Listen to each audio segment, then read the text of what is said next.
Que tal, saudos? A obra de Castelao, a derradeira lección do mestre, esporase dende o 25 de xuño no Museo de Pontevedra. Está previsto que chegue a Pontevedra o día 17 procedente da Argentina. Será a primeira vez que este cadro se mostre na provincia. De contado falamos deste fito histórico, agora os titulares.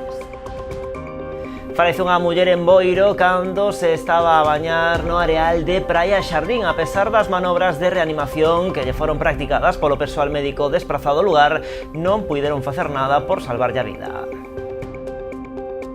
A Consellería do Mar asina un convenio coa Confraría de Vilaxoán que permitirá a restauración de 8 bancos marisqueiros. Mar sufraga o 100% do importe solicitado pola Confraría, que supera os 200.000 euros. A conselleira de Medio Ambiente e Cambio Climático, Ángeles Vázquez, anunciou este xoves en Outes a licitación das obras de acondicionamento dun treito dun vial tradicional que une Riba do Mar e Ceilán. A actuación enmarcase no itinerario do futuro camiño do litoral de Galicia, unha ruta que vertebrará de norte a sur a costa galega e que poderá percorrerse a pé ou en bicicleta. Sanxenxo convértese en epicentro da mobilidade sostible en medios de transporte. A Praza do Mar acolle dende este xoves a terceira edición dun congreso organizado polo IES Vilalonga e o CIF Fontecarmoa. Durante 2 xornadas por aquí pasarán expertos de distintos sectores para abordar as últimas tecnoloxías da automoción. Máis de 250 alumnos de FP de automoción de toda Galicia participarán no encontro. E o Pazo da Cultura de Pontevedra vestiuse onte de gala para entregar os premios Martín Kodax da Música. A cita, que cumpriu a súa 13ª edición, volveu recoñecer os mellores proxectos da música galega. Ademais, segundo adiantaron, esta foi a última edición co equipo de Sheila Patricia como presidenta de Músicas ao Vivo á fronte desta gala. Asuntos que ampliamos de contado aquí nas Novas do Día en Canal Rías Baixas.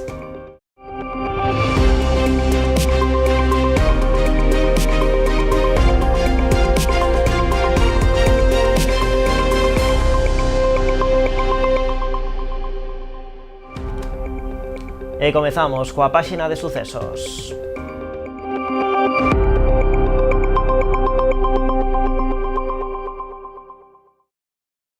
Unha muller faleceu a última hora da tarde deste mércores en Boiro cando se estaba a bañar no areal de Praia Xardín. Ao parecer tratase dunha veciña da localidade dun 74 anos. Foi un particular o que alertou os servizos de emerxencias ao ver o corpo flotando na auga. A pesar das manobras de reanimación que lle foron practicadas polo persoal médico desprazado ao lugar, non puideron salvarlle a vida. Descoñécese polo de agora as posibles causas da morte á espera da realización da autopsia, aínda que todo apunta a que puido ser por afogamento despois de ter sufrido unha indisposición na auga. Ademais do equipo médico do PAC de Boiro, ata o lugar mobilizouse o helicóptero medicalizado H3 con base en Santiago, aínda que non chegou a intervir. Tamén participaron no operativo Policía Local e Garda Civil e o Servizo Municipal de Protección Civil. Levamos 40 anos entrando na túa casa, instalando os teus soños e coñecendo o teu nome. Fomos a túa tenda de confianza con outros nomes e hoxe evolucionamos para darche moito máis. Agora somos Mi Electro, mesmo equipo, mesma confianza e a experiencia de sempre coa forza dos mellores. Ven a descubrir a tecnoloxía máis avanzada co trato de toda a vida. Os de sempre, agora máis fortes que nunca. Agardámoste. A Policía Local de Rianxo fai balance dos controis preventivos de alcohol e drogas realizados a semana pasada en distintos puntos da rede viaria local, algúns deles efectuados de forma conxunta coa Garda Civil. Os dispositivos, que tiñan como finalidade reforzar a seguridade viaria no municipio, deron como resultado 6 denuncias por vía administrativa contra conductores por dar positivo en alcohol. Ademais, foi investigado outro conductor por un delito contra a seguridade viaria ao presentar taxas de alcohol constitutivas de infracción penal o triplicar a taxa de alcohol permitida. Dende a Policía Local rianxeira insisten na importancia de non conducir baixo os efectos do alcohol ou das drogas. Máis cousas, a Consellería do Mar asina un convenio coa Confraría de Vilaxoán que permitirá a restauración de 8 bancos marisqueiros. Mar sufraga o 100% do importe solicitado pola Confraría de Pescadores de Vilaxoán, que supera os 200.000 euros. A actuación busca paliar os severos danos causados polos temporais de comezos de ano e a consecuente baixada da salinidade.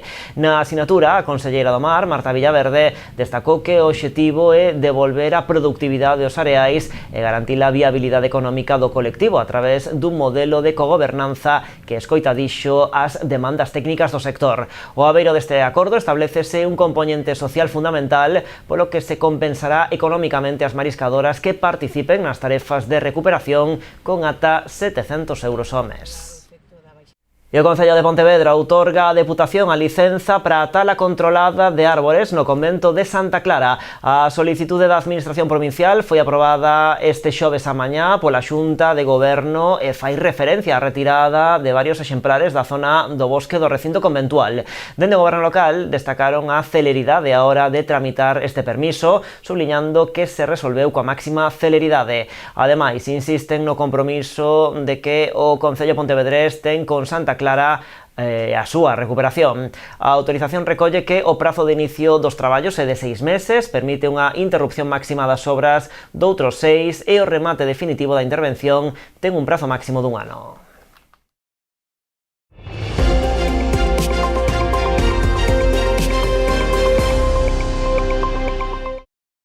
A Corporación da Pobra celebrou este xoves a mañá o pleno ordinario do mes de maio que incluía na orde do día diversas cuestións relativas a procedementos administrativos e tramitacións. No apartado de mocións debateuse unha proposta do PP sobre o informe de estabilidade financeira na que solicitaban a reprobación do Concelleiro de Facenda.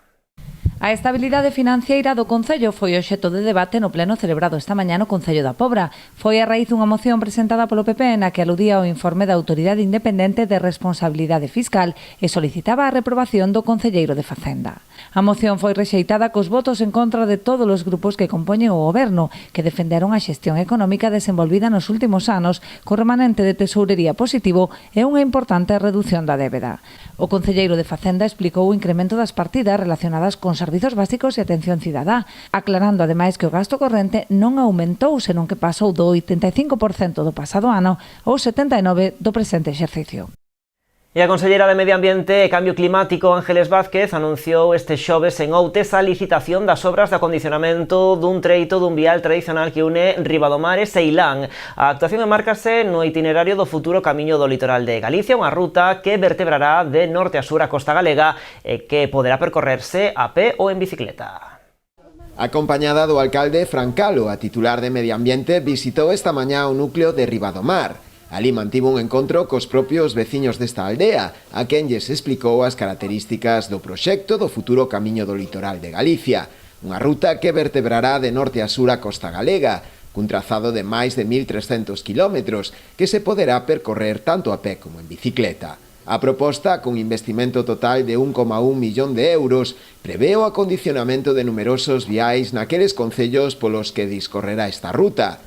Un dos primeiros tramos a acondicionar será precisamente o que unos núcleos de Ribadomar e Ceilán, o seu paso por Outes. E hoxe queremos anunciar que en vindeiros días xa comenzarán as obras de acondicionamento nese 10% de o que vai a ser o Camiño Litoral, no cal o obxectivo é sempre que prime a seguridade e independentemente de que fomos cosendo todos os camiños, sabemos que hai zonas que podemos recuperar e que antaño tiñan pois o seu uso, pero co paso do tempo foron o perdendo e agora mismo pois son precisas para que o camiño teña continuidade. Un total de 1.300 kilómetros, un total de 52 etapas, das cales a inmensa maioría se van a executar na provincia de A Coruña e concretamente pois comenzaremos aquí en Outes recuperando pois 500 metros de un camiño público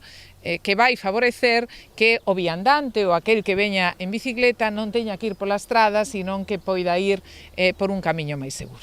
O rexedor outense destacou esta actuación, cun orzamento de preto dos 10.000 euros, que contribuirá a poñer en valor aínda máis o municipio. No Concello de Outes estamos super contentos porque Outes entre a participar dentro deste camiño litoral na etapa 32, bueno, precisamente tamén con casi 32 kilómetros que discurrirán polo noso Concello. Que vimos dicindo, non? Por activa e por pasiva, a importancia dos concellos rurais que estén presentes en todos os proxectos que se levan a cabo na nosa comunidade, non? Axudan moitísimo a dinamizar as zonas, a darnos a coñecer e, por suposto, é un escaparate para nós. Unha vez completada a actuación, a Xunta ten previsto instalar tamén unha sinalización especial deseñada para poder identificar de forma clara e homoxénea as distintas etapas do camiño do litoral, así como unha aplicación móvil específica que incluirá todas as etapas do itinerario. Información sobre os elementos relevantes recollidos no catálogo de bens de valor cultural do litoral e outros datos de interese sobre o patrimonio natural característico da zona.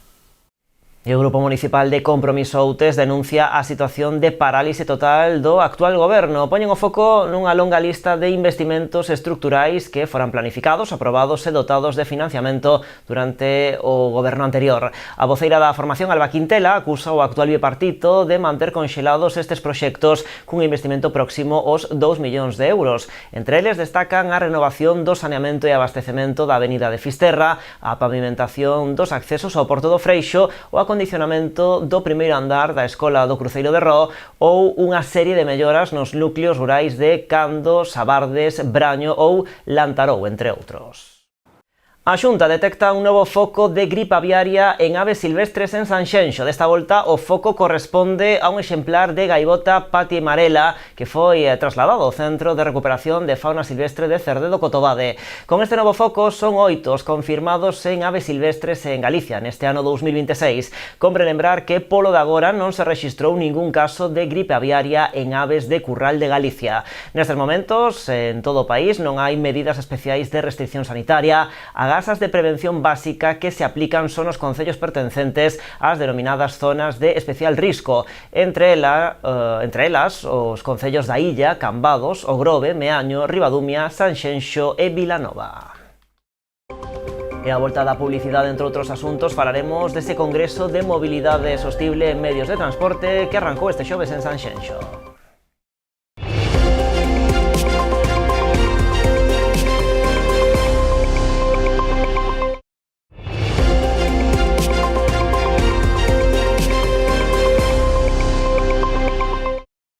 Pois aquí seguimos nas novas en Canal Rías Baixas. Sanxenxo convértese en epicentro da mobilidade sostible en medios de transporte. A Praza do Mar acolle dende este xoves a terceira edición dun congreso organizado polo IES Vilalonga e o CIF Fontecarmoa. Durante 2 xornadas por aquí pasarán expertos de distintos sectores para abordar as últimas tecnoloxías da automoción. Máis de 250 alumnos de FP de automoción de toda Galicia participan no encontro. A Praza do Mar de Sanxenxo acolle entre este xoves e venres o terceiro Congreso de Mobilidade Sostible en Medios de Transporte organizado polo IES Vilalonga e o CIF Fontecarmoa. No foro participan 290 profesores e 280 alumnos de FP de automoción de toda Galicia. Perséguese con este evento crear un foro de debate que aborde os retos que enfronta a formación profesional no campo da mobilidade sostible. Un punto de encontro entre todos os actores da industria automobilística e o profesorado e o alumnado da formación profesional que reforce, ademais, a imaxe social da familia profesional de transporte e mantemento de vehículos. Por aquí pasarán ao longo das 2 xornadas destacados expertos do sector para abordar as últimas tecnoloxías en automoción. Durante as 2 xornadas deste congreso contaremos con relatores de primeiro nivel de recoñecidas empresas do sector, así como expertos en comunicación e representantes da formación profesional de Galicia. En paralelo ás sesións que se celebren nesta mesma carpa, hai tamén un programa amplo de actividades e de obradoiros na zona exterior. A conferencia inaugural correu a cargo de Álvaro Sauras, baixo o título Flash Charging e recarga ultrarrápida, analizou as novidades dos vehículos eléctricos que cada vez gañan maior autonomía, unha tecnoloxía que está en constante evolución. Ya ha pasado menos de un año, las cosas desde entonces han cambiado razonablemente mucho desde el punto de vista de la carga. Esencialmente por culpa de que nuestros amigos los chinos insisten en llevar más y más allá el límite del funcionamiento de los coches eléctricos para conseguir lo que han pedido los clientes reiteradamente, que un coche eléctrico funcione como un coche de combustible. desde el punto de vista de la recarga. En todos los demás aspectos tiene el pequeño inconveniente para los coches de combustible de que funciona mejor. Francisco José Sánchez Pons, licenciado en Física e experto en software, foi o segundo dos protagonistas desta primeira xornada. Na actualidade é director de mobilidade no Centro Tecnolóxico de Automoción de Galicia. A súa intervención centrouse nos avances cara a unha mobilidade autónoma. Las próximas generaciones de vehículos van incorporando cada vez más funciones de conectividad, se van automatizando, pues por ejemplo para aparcar y también para otros escenarios, como luego comentaremos, se electrifican y además con esa carga higiénica, pues todo va a ser mucho más natural y realmente es algo que está pasando y va a pasar. Y al final también tenemos que entender los medios de transporte como un conjunto de soluciones que deben estar conectadas entre sí y al servicio de los ciudadanos. Na inauguración do Congreso participaron o alcalde de Sanxenxo, Telmo Martín, e a directora xeral de Formación Profesional, Eugenia Pérez. O foro continuará ao longo deste venres con máis intervencións e outras actividades paralelas, como encontros do alumnado con empresas. Amicos pon en marcha un proxecto europeo medioambiental centrado no río Umia. A iniciativa inclúe limpezas e instalación de barreiras que permitan reter plásticos. Os usuarios de Amicos terán un papel clave como encargados de poñer en marcha e supervisar todo o proxecto. A acción vaise a desenvolver no leito do río seu paso polos concellos de Cambados, Meis e Caldas. O proxecto chamase TRAP, das súas siglas en inglés de Transformando Ríos para a Reducción da Contaminación Plástica Acuática. Trátase dunha iniciativa europea que busca protexer os ríos dos plásticos. Amicos será a entidade encargada de despregala no río Umia, co apoio de actores asentados no territorio. Non é que Amicos e os socios vayan a facelo solos, sino que implica colaboración tanto dos concellos como de centros escolares, empresas e tecido social como asociacións.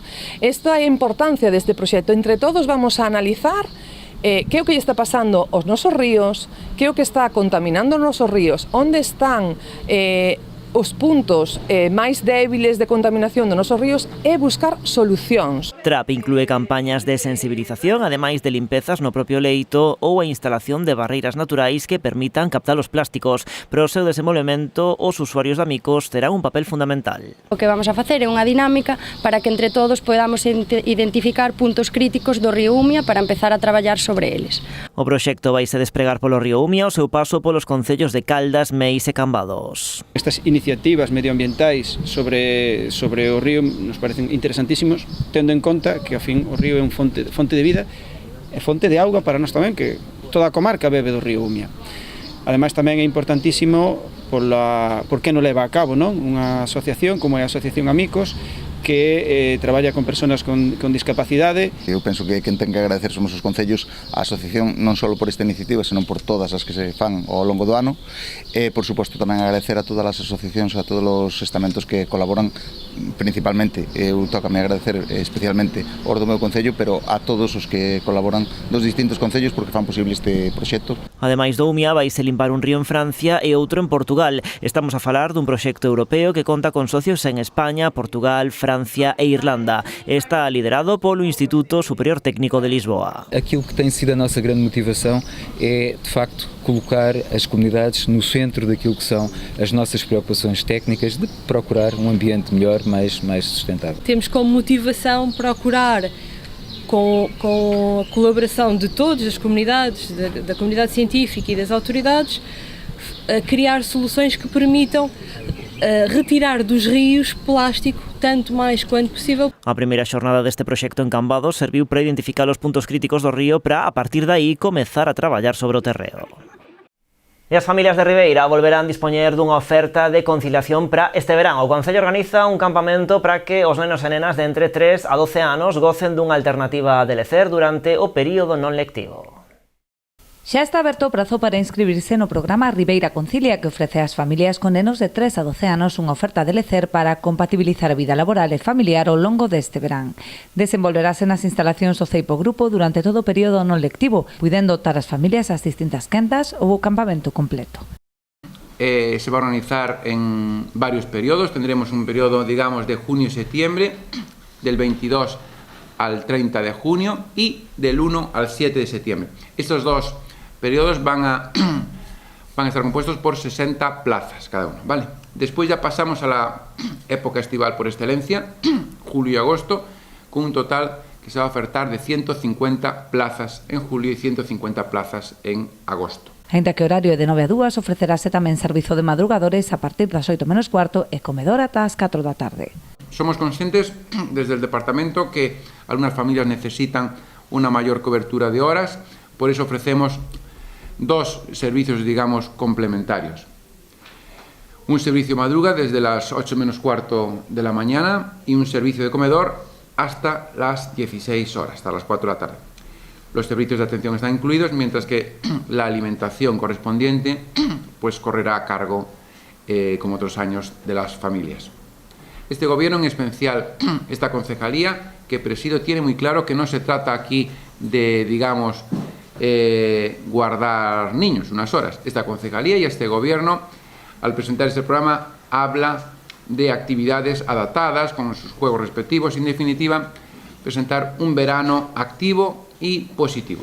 O prezo para as quendas de xuño e setembro será de 50 euros, mentres que xullo e agosto terán un custo de 100 euros por mes. As familias que opten por reservar os 2 meses deberán aboar 180 euros, mentres que o prezo global de todo o campamento ascende a 200. Haberá bonificacións do 20% nos supostos habituais. O prazo de inscripción estará aberto ata o 10 de xuño e poderá realizarse tanto no Departamento de Servizos Sociais como na Oficina de Atención Cidadá do Concello ou pola sede electrónica.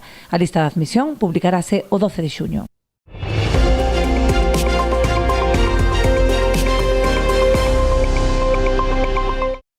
Durante todo o verán, o Museo de Pontevedra exporá a obra de Castelao A derradeira lección do mestre. É a primeira vez que este cadro se mostra na provincia. Está previsto que chegue ao museo o 17 de xuño procedente da Arxentina. A exposición pola súa banda inaugurarase o día 25 dese mesmo mes e poderá visitarse ata o 27 de setembro. Dende o museo traballan para dar forma a unha programación que contextualice esta peza de Castelao. Segundo o presidente da Deputación, Luis López, será unha viaxe completa pola memoria do país, polas ensinanzas de migración e pola cultura. Así, entre os días 22 e 23 de xuño celebrarase o seminario Arte, Exilio e Memoria Castelao, a derradeira lección do mestre e a emigración galega en América. 2 días despois da apertura da mostra, o 27 de xuño, está programado un concerto da Coral Polifónica de Pontevedra. O día 28 comemorarase o plebiscito do Estatuto da Autonomía de Galicia do 36. En agosto, día 17, lembrarase a figura de Alexandre Bóveda polo 90 aniversario do seu fusilamento con motivo do Día da Galicia Mártir. Ademais, haberá visitas guiadas, obradoiros infantís de verán e actividades complementarias da man da Fundación Bóveda e Castelao. E o Pazo da Cultura de Pontevedra vestiuse este mércores de gala para a entrega dos premios Martín Kodax da Música. A cita, que cumpriu a súa 13ª edición, volveu recoñecer os mellores proxectos da música galega. Ademais, segundo adiantou a presidenta de Músicas ao Vivo, Xila Patricia, foi a última edición co seu equipo directivo á fronte. É importante reforzar a contratación de proxectos galegos. Quero ter máis bolos, e vos tamén. Eu quero ter máis bolos, por favor. Necesitamos máis bolos os proxectos que facemos música en galego. E dende aquí... Bueno, a un tobello non lle dou máis bolos aínda, que non dá feito. Veñan máis para todos. Poñamos o talento galego no centro. É necesario reflexionar sobre a progresiva concentración das producións e da oferta artística de masas, clarificar as axudas públicas que sexan opacas, vencelladas a burbulla desta festivalización que xa apareceu aquí. A cultura é importante, temos que non descoidar ao público tamén. Para nós, estes premios representan moito máis que unha gala. Representan a creatividade, a identidade e a forza cultural dun país que entende a música como parte esencial da súa maneira de sentir e de vivir. Levamos moitos anos apoiando a cultura galega, porque forma parte do que somos. Cremos na xente que fai música dende a verdade, dende a ilusión e dende a paixón, nas persoas que empezan, nas que levan toda unha vida en riba dun escenario e en todas as que fan posible que a música galega siga emocionando xeración tras xeración. Porque ao final, tanto a música como o viño teñen algo en común, fanse con paixón, con paciencia, con identidade e con moita verdade. En canto aos galardóns, o dúo Lula Mora obtivo o premio Mellor Artista Emerxente 2026. Por xéneros, algúns dos recoñecementos foron para Stoned at Pompeli na categoría de rock e punk, Allo Negro en blues, funk e soul ou Galician Army en electrónica. Antía Muiño recolleu o premio en canción de autor, La Matumbá en orquestras e música de verbena, Michu da Rocha en pop e indie e Paco Nogueiras na categoría de música infantil, entre outros.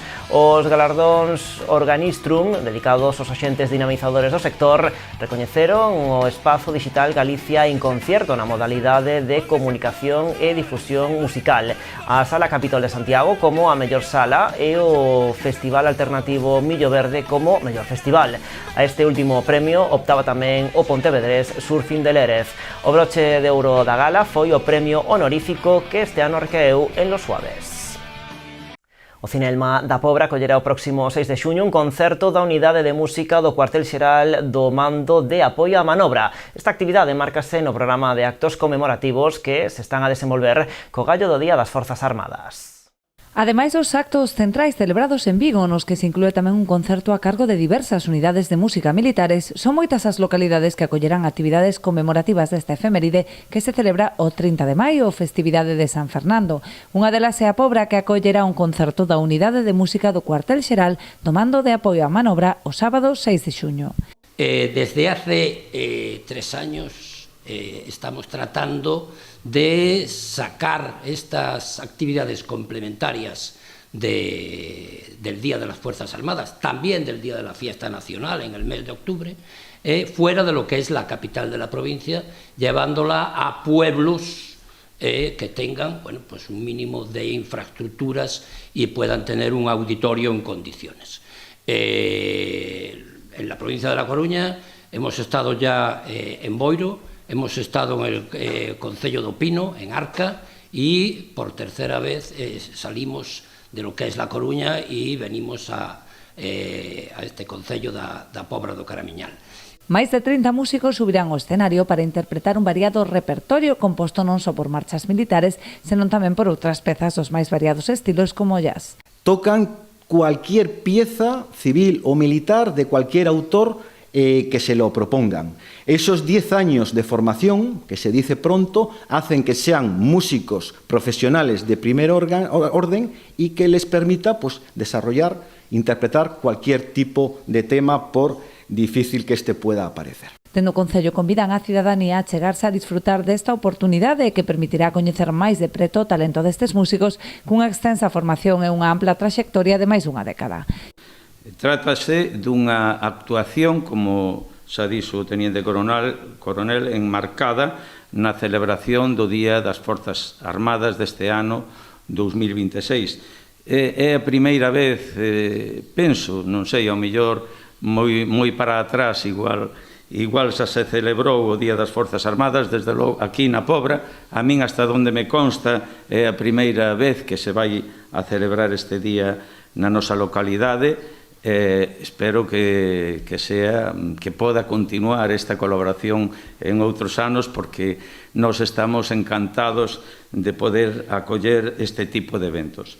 O concerto está programado para as 8 da tarde e a apertura de portas será media hora antes. A entrada será de balde ata completar aforo. Por terceiro ano consecutivo, a Comisión de Festas de Exipto en Boiro organizará unha foliada popular. Será este sábado na contorna do Centro Social de Abanqueiro e contará cunha dúcia de agrupacións musicais tradicionais, así como o DJ Jalaico. A foliada popular de Exito terá lugar este sábado despois de que a cita inicial prevista para o pasado 9 de maio tivera que ser suspendida polas malas predicións meteorolóxicas.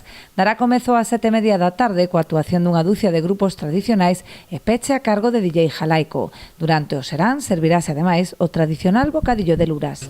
Este é o terceiro ano, ali no estacionamento do Centro Social, e vai, como sempre, o famoso bocadillo de luras, que sepa é o único sitio por aquí nos alrededor que facemos eso. Este ano contamos con 12 grupos ou 13 de foliada, que nos acompañando a Adorniña, os grupos de Banqueiro, a Arrancadeira, Caramuxiños, o Facho, as Taumiñas da Escola de Baile de Música Tradicional Taume, Mar de Cabo, Ventos do Mar, nunca é tarde, a cordaón da Escola Municipal de Música, o son do pote, os da boina e Estrópoli. O Concello de Boiro colabora con esta cita que ten por obxectivo recadar fondos para a celebración da Romaría de Exipto, que se celebra cada ano o primeiro domingo de agosto. Pois teremos, como ben acaban de decir, un amplio percorrido musical polas nosas tradicións e rematarán a festa con algo un pouquiño máis moderno para todos os públicos, como é un DJ, non? Entonces, este sábado, a partir das 7:30, festa na contorna do Centro Social de Abanqueiro. E Boiro terá esta fin de semana unha dobre cita de taekwondo organizado polo Club Malamía en colaboración coa Federación Galega de Taekwondo e o Concello. Celebrarase o sábado o Campeonato Galego Exhibición de Hapkido e o domingo o Campeonato Galego Escolar de Combate. Máis de 500 taekwondistas de categorías base chegados dende diferentes localidades galegas daránse cita esta vindeira fin de semana en Boiro, no pabillón de Barraña, para disputar o sábado o Campeonato Galego de Exhibición de Hapkido e o domingo o Campeonato Galego Escolar de Combate. É un campeonato, tanto o Campeonato Galego de Hapkido como o Autonómico de Idade Escolar de Taekwondo, con máis afluencia de xente, con máis grada, porque, como ben dixen, estamos hablando de idades escolares e veñen pois moitos pais, moitas nais, abuelos, primos, a familia inteira casi sempre veñen a apoiar os seus deportistas. Por lo tanto, estamos falando de que, contando cos dous campeonatos, tanto de Hapkido como de Taekwondo, podemos contar co redor de 500 deportistas, que eso vai a traer unha multiplicación de xente a Boiro entre familia, que consideramos que é un total de 2.000 persoas. A Federación está moi agradecida ao Concello de Boiro e ao Club Malamía por tercer ano consecutivo organizar un evento de taekwondo aquí no Concello. Este ano, como peculiaridade, hai que ter en conta que aumentou en cerca de 70 participantes o campeonato autonómico e, ademais, por sorte, o Hapkido tamén, cerca de 25-30 persoas de cara ao ano anterior. Para poder desenvolver estes dous campeonatos que poñerán a Boiro no epicentro do taekwondo a nivel autonómico, o Club Malamía conta coa colaboración de Gealsa. Desexarlle moita sorte a todos e cada un dos deportistas que van a participar neste campeonato, especialmente os de Boiro, evidentemente, hai que tirar sempre para a casa, felicitar ao club, felicitar a federación e, sobre todo, felicitar as directivas, aos pais e nais destos nenos e nenas que cada ano están practicando deportes. O deporte de contacto non é un deporte tan coñecido como outros, pero é un deporte que axuda non só a crecer no ámbito deportivo, sino tamén a medrar como persoa. Dende o Concello, que colabora tamén na organización, agradeceuse tanto o club como a federación ter reparado en Boiro para poder acoller estes dous importantes eventos deportivos, animando a veciñanza a ir a presencialos. Este fin de semana pasado estábamos celebrando un campeonato de unha velada de boxeo que estuvo moi bonita, este fin de semana seguimos cos deportes de contacto, non? Aparte de outras actividades que temos o fin de semana en Boiro, que esperamos que a xente acerque, como non pode ser de outra maneira, xa solamente o pabellón da Barraña creo que vai estar petado con este evento que vamos a ter sábado e domingo, eso sempre é positivo, porque o deporte, aparte de traer salud, benestar, todo positivo, ao final tamén recae positivamente no noso turismo, no nosa hostelería, no noso comercio, non? Pois marchamos de contado o programa Orixe e Calidade do sector vitivinícola e a información, xa saben, continúa en canalriasbaixas.com e tamén nas nosas redes sociais. Como sempre, graciñas por estaren aí.